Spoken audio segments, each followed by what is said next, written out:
Hello, welcome to today's show. Today, I want to talk about Marjorie Taylor Greene and her recent change of heart and her appearance on The View.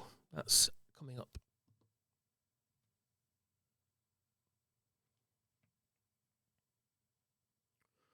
So, before I get started, does anybody make a decent mic arm thing? I have this, which should work perfectly, but this is what happens. I love the Rode mic, love Rode, but the arm that I have will just not support the weight of the mic. I don't want to change the mic if I don't have to change the mic, but so at the minute I'm having to use sort of a desktop stand to use the mic. So if anybody out there knows of a decent mic stand that will support the weight of the mic from the Rode range, let me know, please, because it's getting really annoying. Anyway, I don't like this. I'd like to have a bit of Marjorie Taylor Greene appeared on The View recently, and I have to be honest, a little bit surprised. A little bit surprised because something's different, something's changed. I don't know where Marjorie is. The Marjorie that we know, she seems to have, something's a bit off there.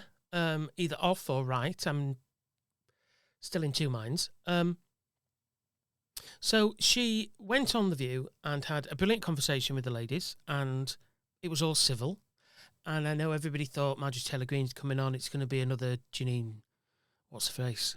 Pirro, where the very first thing she said pissed Whoopi off, and then whole hell broke loose. They went to a break, and the judge is gone, and see you later. And I think people were sort of expecting that, but I was pleasantly surprised. However,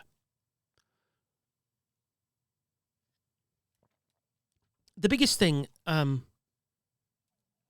I sort of took from her appearance was not only has she sort of, I want to say grown, but it sounds so patronising, but something has changed. She has become more, let's talk about this, as adults, instead of just screaming and shouting at people. And she did actually have, you see, now I'm spending all my time messing about with this mic stand. She did actually have some really good, clear answers to the questions. And the questions were easy. They didn't sort of pull the punches, but she gave good answers and, on the whole, was honest.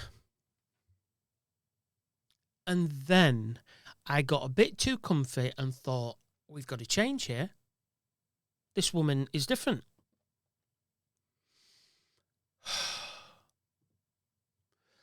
And then Sunny Hostin asked her a question and nobody yanked her up on her answer. This was the question. Let's make sure I can play this for you first before I start saying we'll find it. So, this was her appearance on The View this week, and she was very good, as I said. Give her fair props. She was coherent. Now, the question was about the elections. Let's have a listen. Disapprove of how President Trump is handling his job, according to an ABC News Washington Post Ipsos poll. So there are a couple. Do you think these elections will be a referendum on Trump's agenda and the Republican agenda? And with the GOP House majority being so slim already, are you worried about 2026 because the Democrats only need 3 seats net to take over the House? Right. Well, so in 2024, Kamala Harris won Virginia, Kamala Harris won New Jersey, and Kamala Harris won New York, of course. The Democrats, of course, won New York. So I think this election is actually a referendum on where is the Democrat Party. Looking with Mamdani, Andrew Cuomo, and I think it'll be interesting how it turns out today here. as well as those governor races. Yeah. I personally wouldn't, if I lived here, I wouldn't vote for Andrew Cuomo. I was very much against, of course, all these women came out with accusations against him, which I found pretty disgusting. And then the COVID lockdowns and all the people's parents and grandparents who died in nursing homes. Wait a second, you would vote for a Democratic Socialist? I would vote for the Republican candidate. Curtis Who's that? Sliwa. Curtis Sliwa? Yes, yeah. Well, he hasn't got That makes more sense, Joy. You jumped to Mamdani. Yeah, but as far as the House is concerned, historically, the majority party loses in the midterms. The only time it didn't happen was after 9/11. So you know what I think? I think as Republicans, and I say that as a Okay. What?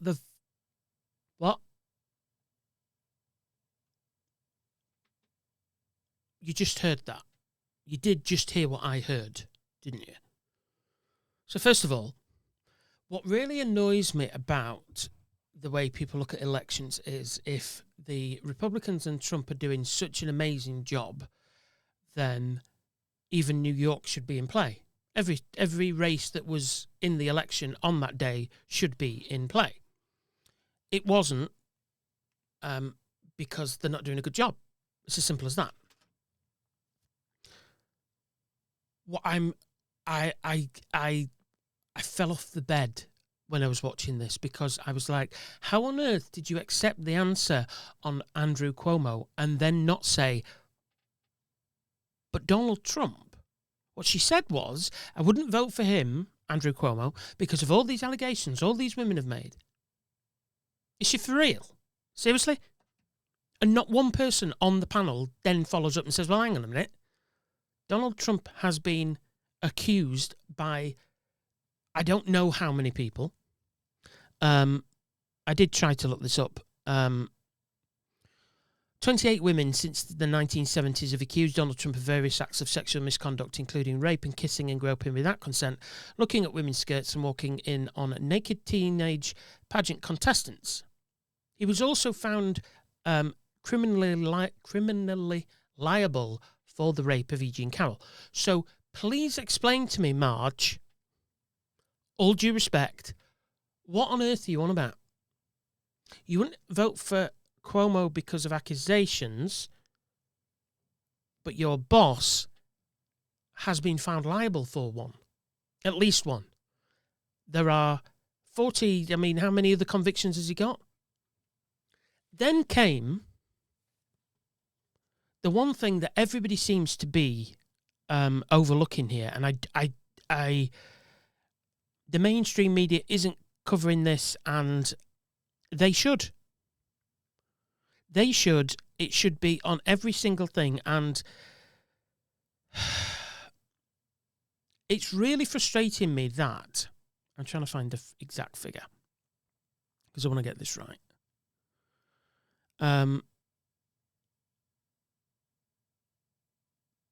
It's really frustrating me that they aren't covering this as they should cover this. Donald Trump sent 4,725 wire transfer payments to convicted paedophile Jeffrey Epstein. Those totaled $1.1 billion. So can somebody please explain to me, number one, why is that not front page news? Number two, why isn't it on every news bulletin every single day? Number three, why is Marjorie Taylor Greene going on and giving actual decent answers until the very end there, and supporting somebody that has links to, the, as she put it, the world's most prolific paedophile? It's not just me, is it? Really? It can't just be me. It can't just be me that he's sitting here going, who do you want now? $1.1 billion, 4,725 wire transfers from Donald Trump to Jeffrey Epstein. And that is not the first thing. Now, Marjorie Taylor Greene, in fair props to her, she did talk about the fact that the Republicans don't have a health plan. They have health ideas, but they don't have a health plan. She was honest. She actually gave some really good answers, but then she just drove the car into the lake by saying, I won't vote for him. He's got allegations, you know.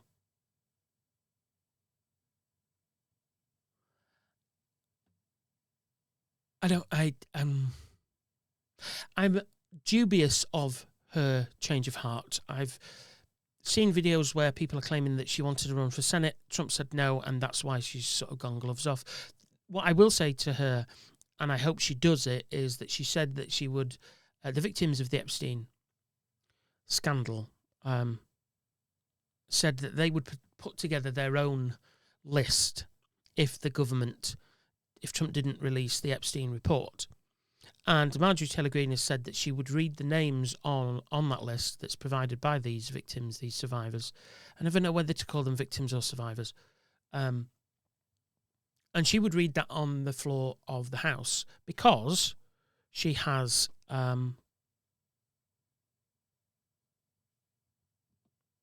what's the word I'm looking for? Yeah, she has that thing. Immunity. That's the word. She can say things on the House floor that most people would get sued for saying elsewhere. So, my issue here is you can't have it both ways, Marjorie. It's either you are supporting not voting for somebody with accusations, or you are supporting. It can't be both. It can't. It's not how it works. You can't say some sex offenders are all right, but some aren't. You either are for the women and the victims, the survivors, whichever you want to call them, or you're not.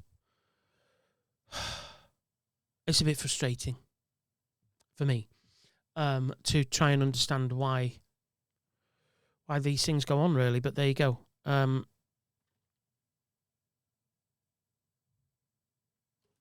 find it difficult to listen sometimes to people that are knowingly talking crap. But I have to say, I think that the media is part of the issue here. Did you notice that before the election, when Trump was just a candidate, they covered him, but the minute he started talking absolute rubbish, they cut away and said, well, come back to Mr. Trump if he says anything honest. CNN did it, MSNBC did it. Now, regardless of what it is or how he's saying it or anything else, they just cover it. Your job as reporters is not just to cover the news of what's being said. Your job as reporters is to give us the facts. Now, I've long since given up on the days where people will give you the facts as they are. They usually give you the facts, but with our sort of slant or their sort of slant or the Republican view or the Democrat, whichever way you're looking at it. And I get that to a point. But a lie is a lie and a truth is a truth. And it's your job as reporters and presenters and the media in general to report the facts.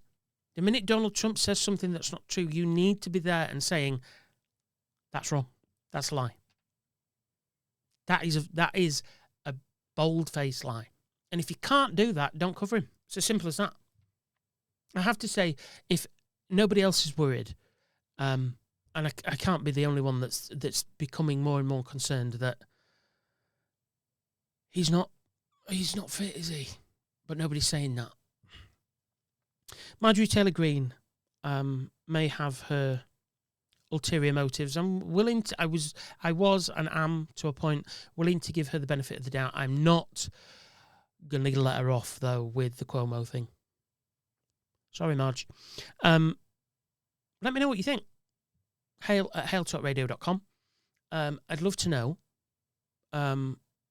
if you think this is a genuine change, if she's just changing because it suits. And why did the View's fierce panel, intelligent women, not say, well, hang on a minute. You can't say that and then support Donald Trump. He's been found liable by a court, by his peers, of being liable for the rape of somebody. He's been accused of things, and you're saying they're the same thing. They're really not. Hail hailtalkradio.com. Until next time, be kind to each other.